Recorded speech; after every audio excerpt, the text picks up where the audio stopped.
Harold had lived in the small Midwestern town of Millfield for most of his life.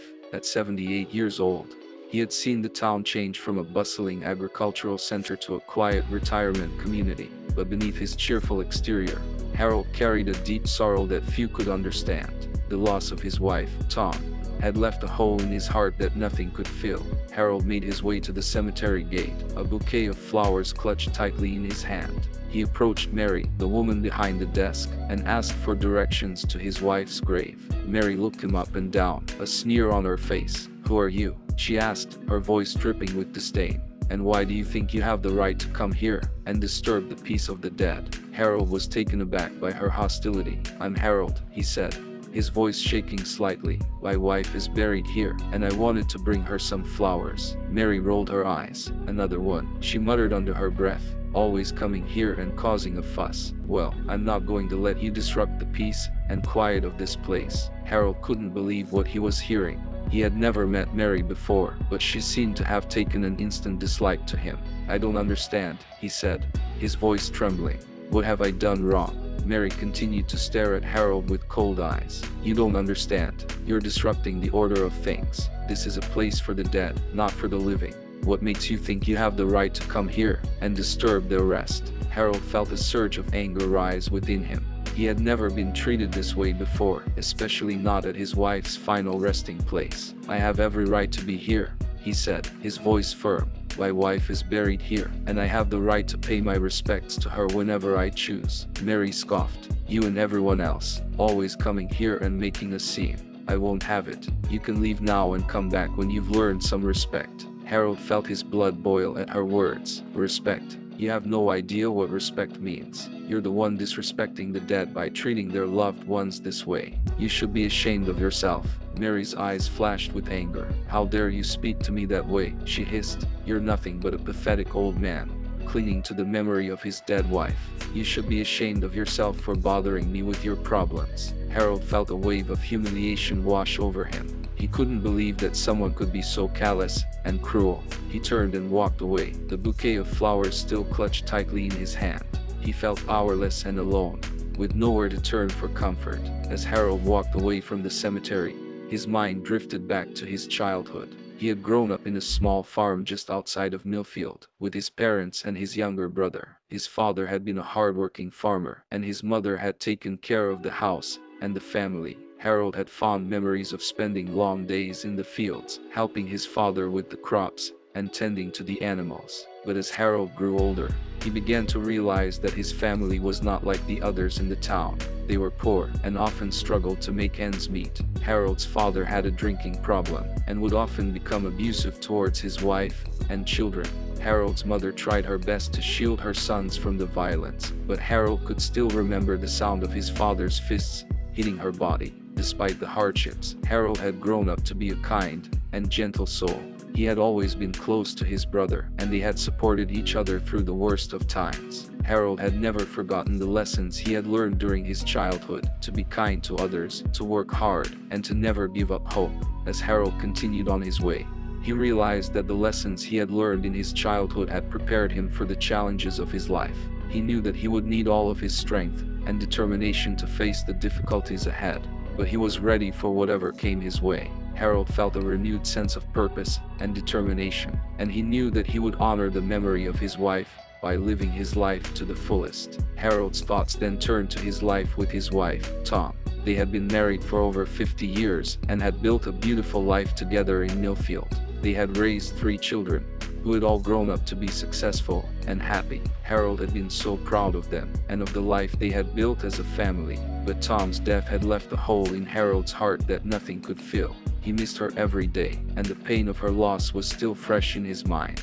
Harold had struggled to find meaning in his life without Tom, and had often felt lost and alone. As Harold thought about his family, he realized that they were his greatest source of strength. They had always been there for him, through thick and thin, and had supported him through the worst of times. Harold knew that he could count on them to be there for him, no matter what. Harold felt a sense of comfort and peace wash over him as he thought about his family. They were the reason he had made it through the tough times in his life, and they were the reason he would continue to persevere. Harold knew that his life would never be the same without Tom. but he also knew that he had a lot of love left to give. As Harold walked through the quiet streets of Millfield, he couldn't shake the feeling of humiliation that had washed over him at the cemetery gate. He knew that Mary's words had been unwarranted and cruel, and he couldn't understand why she had treated him that way. But as he thought about the situation more, Harold realized that the consequences of the humiliation went deeper than just his wounded pride. Harold knew that the way Mary had treated him was not an isolated incident. He had heard stories from others in the town about the way she had mistreated them as well. Harold realized that Mary's behavior was unacceptable, and that something needed to be done to stop her from causing more harm. Harold knew that he couldn't take on Mary alone, but he also knew that he couldn't sit back and do nothing. He decided to reach out to Emily, the first minor character from earlier, who he knew had also experienced Mary's wrath. Together, they formed a plan to confront Mary and to demand that she change her behavior. As Harold and Emily approached Mary's desk, they could feel their hearts pounding in their chests, but they were determined to stand up for themselves and for the others in the town who had been mistreated by Mary. The confrontation was heated, with many intense and drama-filled dialogues, but eventually, Mary realized that she had been in the wrong. She apologized to Harold and Emily and promised to change her behavior. Harold felt a sense of relief wash over him as he left the cemetery gate. He knew that the consequences of the humiliation had been significant, but he also knew that he had taken a stand against injustice. Harold felt empowered by his actions, and he knew that he would continue to fight for what was right, no matter the consequences. After the confrontation with Mary, Harold felt a sense of relief and accomplishment. He knew that he had done the right thing by standing up for himself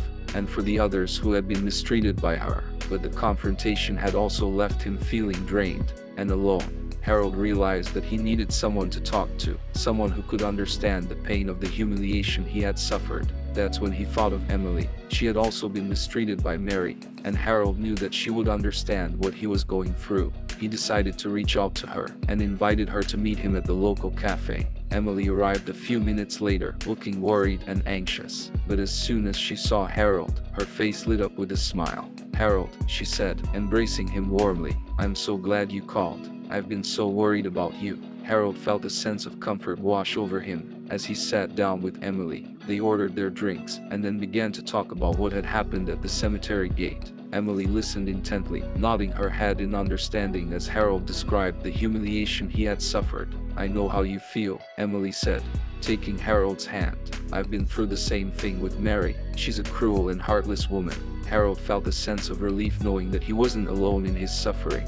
He and Emily talked for hours, sharing stories about their lives and their struggles. They talked about their families, their jobs, and their hopes and dreams for the future. As the afternoon turned into evening, Harold realized that he had found a kindred spirit in Emily. She was a strong and compassionate woman, with a heart full of love and understanding. Harold knew that he could count on her to be there for him, no matter what. As they parted ways that evening, Harold felt a sense of hope and renewal. He knew that the road ahead would be difficult, but he also knew that he had someone by his side who understood him and cared for him. Harold knew that with Emily's friendship and support, he would be able to face whatever challenges lay ahead.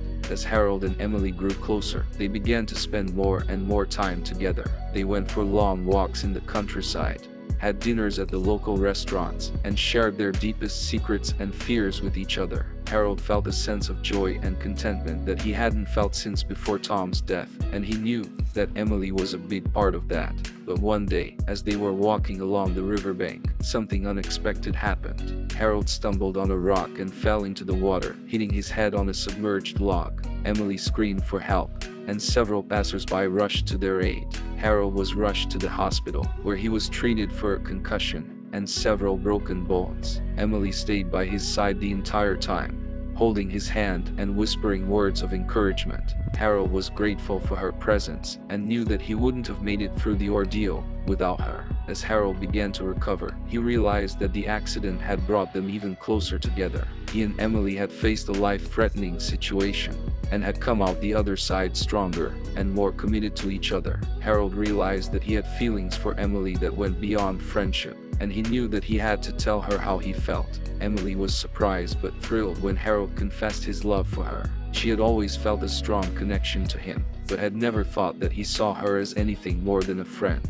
They embraced each other, tears of joy streaming down their faces. Harold knew that their relationship wouldn't be easy. They were both older and had been through a lot of pain and suffering in their lives. But he also knew that their love was worth fighting for, and that he would do whatever it took to make it work. Harold felt a sense of hope and renewal, and knew that with Emily by his side, he could face whatever challenges lay ahead. Harold and Emily's relationship continued to grow stronger with each passing day. They spent every moment they could together, laughing and talking and enjoying each other's company. But one day, everything changed. Sarah, a woman from Harold's past, unexpectedly showed up at his door. Harold had known Sarah for years. They had dated briefly in their youth, before Harold had met and married Tom. But Sarah had always held a torch for Harold, and had never been able to move on from their relationship. Sarah begged Harold to give her another chance, telling him that she had always loved him, and that she would do anything to make him happy. Harold was taken aback by her sudden appearance, and didn't know how to respond.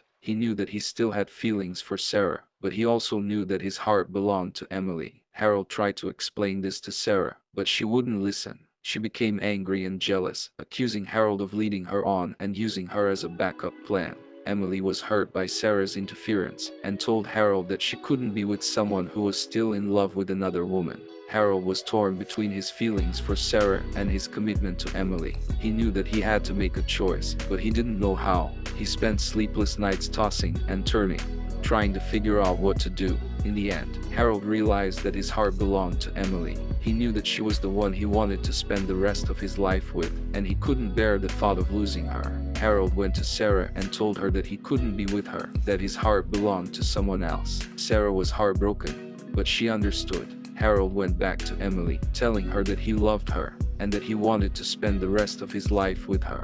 Emily was overjoyed, and they embraced each other, tears of happiness streaming down their faces.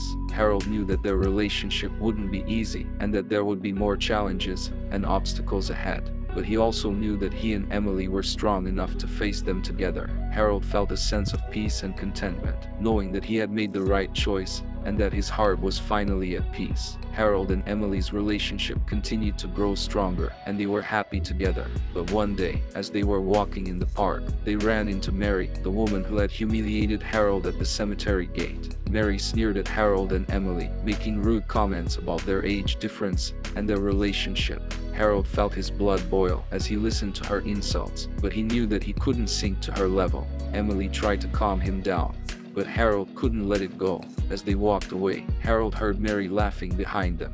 He turned around, feeling a surge of anger and frustration. He confronted Mary, telling her that her behavior was unacceptable and that she needed to stop.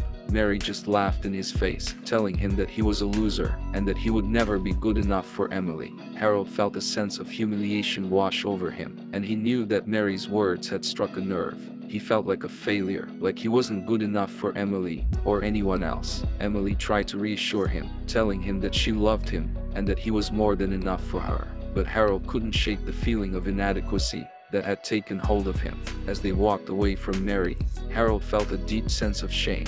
He had been humiliated once again, and he didn't know how to recover from it. Emily tried to comfort him, but Harold pushed her away.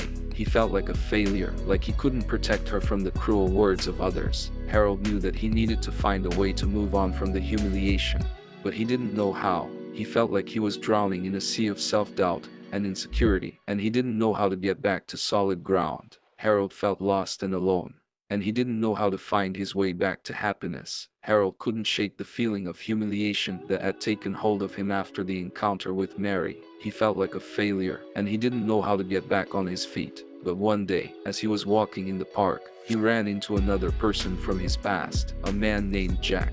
Jack had always been a bully, and had made Harold's life miserable when they were younger. Jack sneered at Harold, making rude comments about his age and his appearance. Harold felt his blood boil as he listened to Jack's insults, but he knew that he couldn't let it get to him. Harold stood up to Jack, telling him that his behavior was unacceptable and that he needed to stop. Jack just laughed in his face, telling him that he was still a loser and that he would never be good enough for anyone. Harold felt a surge of anger, and he punched Jack in the face. Jack fell to the ground, holding his nose and screaming in pain. Harold felt a sense of satisfaction, knowing that he had stood up for himself and put Jack in his place. But as he walked away, He realized that violence wasn't the answer. He knew that he needed to find a better way to deal with the bullies in his life. After the incident with Jack, Harold realized that he needed to make amends for his behavior. He knew that violence wasn't the answer and that he needed to find a way to reconcile with the people he had hurt. That's when he thought of Tom, his late husband's brother. Tom had always been kind to Harold, but they had grown apart after Tom's family had disowned him for being gay. Harold knew that he needed to reach out to Tom and try to make things right. He found Tom's address and went to visit him at his small apartment on the outskirts of town. Tom was surprised to see Harold, but welcomed him warmly. They talked for hours, sharing stories about their lives and their families. Harold apologized for the way he had treated Tom in the past, telling him that he had been afraid to confront his own feelings about his sexuality. Tom forgave him, telling him that he had always known that Harold was a good person at heart. As they talked, Harold realized that he had found a new friend in Tom. He knew that he had a lot to learn from Tom, and that he could help him heal from the pain of losing his husband. Harold felt a sense of hope and renewal, knowing that he had made amends for his past mistakes, and that he had found a new friend in the process. As Harold and Emily's relationship continued to grow stronger, they were faced with a new challenge: the arrival of a new neighbor, a woman named Rachel. Rachel was beautiful and charming, and Harold couldn't help but be drawn to her. Emily was suspicious of Rachel from the start, telling Harold that she had a bad feeling about her. But Harold brushed off her concerns, telling her that she was just being paranoid. Harold started spending more and more time with Rachel, going out to dinner and drinks with her, and talking late into the night. Emily became increasingly worried, telling Harold that she didn't like the way Rachel was taking up so much of his time. But Harold couldn't help his feelings for Rachel. He felt like he had a connection with her that he had never felt with anyone else. He started neglecting his relationship with Emily, spending more and more time with Rachel, and ignoring Emily's pleas for attention. One day, Emily confronted Harold about his relationship with Rachel. She told him that she couldn't be with someone who was so easily swayed by the charms of another woman. Harold tried to explain his feelings for Rachel, but Emily wouldn't listen. She stormed out of the apartment, leaving Harold feeling lost and alone. That's when Harold met the fourth supporting character, a wise old man named Mr. Jenkins. Mr. Jenkins was a retired professor who lived in the building next door. Harold had seen him around before, but had never really talked to him. But one day, as Harold was sitting alone in the park, Mr. Jenkins approached him. He could see the pain and confusion on Harold's face, and he knew that he needed to help. Mr. Jenkins told Harold about his own experiences with love and loss, and how he had learned to find happiness within himself. He told Harold that he couldn't rely on others for his happiness, that he needed to find it within himself. Harold listened to Mr. Jenkins' words, and he realized that he had been looking for happiness in all the wrong places. He knew that he needed to make things right with Emily, and to find a way to be happy on his own. Harold went back to the apartment, and he and Emily had a long and honest conversation about their relationship. They talked about their fears and insecurities, and they made a promise to work on their relationship together. Harold knew that he still had a lot to learn about love and relationships, but he also knew that he had a new friend in Mr. Jenkins. He felt a sense of hope and renewal, knowing that he could find happiness within himself and with the people he loved. After reconciling with Emily and making a new friend in Mr. Jenkins, Harold felt like he had a new lease on life. He knew that he still had a lot to learn, but he was excited about the possibilities that lay ahead. One day, as he was walking in the park, he ran into an old friend, a man named Mark. Mark had always been a bit of a wild card, and he had struggled with addiction and self-destructive behavior in the past. But as Harold talked to Mark, he realized that something had changed. Mark seemed different, more calm and centered than he had ever been before. Harold asked him what had happened, and Mark told him that he had gotten clean and sober, and that he was committed to turning his life around. Harold was amazed by Mark's transformation, and he knew that he had played a small part in it. He had always been there for Mark, even when others had given up on him. He had shown him kindness and compassion, even when Mark had been at his worst. As Harold walked away from the park, he realized the power that he had to influence the people around him. He knew that he had a responsibility to use that power for good, to help others find their way in the world. He started volunteering at a local shelter, working with people who had been affected by addiction and homelessness. He used his own experiences to help them, sharing his story and offering them hope and encouragement. Harold realized that he had a purpose in life, and that purpose was to make a difference in the world. He knew that he still had a lot to learn, but he was excited about the possibilities that lay ahead. He felt like he had finally found his place in the world, and he was ready to make a difference. As Harold continued to volunteer at the local shelter, he became close with one of the residents, a man named Carlos. Carlos had been through a lot in his life, including addiction, homelessness, and a difficult childhood. Harold was inspired by Carlos' strength and resilience, and he asked him to share his story. Carlos was hesitant at first, but Harold promised to listen without judgment. As Carlos began to tell his story, Harold was amazed by the things he had been through. He had grown up in poverty, with a mother who was addicted to drugs and a father who was never around. He had started using drugs himself when he was just a teenager, and he had spent most of his adult life in and out of jail. But despite all of the hardships he had faced, Carlos had never given up hope. He had always believed that there was a better life out there for him, and he had never stopped fighting for it. Harold was moved by Carlos' story, and he knew that he had a lot to learn from him. He realized that there was strength in vulnerability, and that by sharing our stories, we could help others find hope and inspiration. After spending time with Carlos and the other residents at the shelter, Harold felt like he had a new perspective on life. He knew that he still had a lot to learn, but he was excited about the possibilities that lay ahead. He continued to volunteer at the shelter, working with Carlos and the others to build a better future. He used his own experiences to help them, sharing his story and offering them hope and encouragement. Over time, Harold began to see the impact that his work was having. He saw the residents of the shelter starting to heal and to build new lives for themselves. He saw Carlos getting a job and moving into his own apartment, and he felt a sense of pride and joy in his heart. Harold knew that there were still challenges ahead, but he was ready to face them head on. He felt like he had found his purpose in life, and he was committed to making a difference in the world. As he looked back on his life, he realized that everything had led him to this moment. Every hardship, every challenge, every triumph had brought him to this place, and he knew that he was exactly where he was meant to be. Don't miss out on the next video. Subscribe to our YouTube channel now, and be the first to watch it when it drops.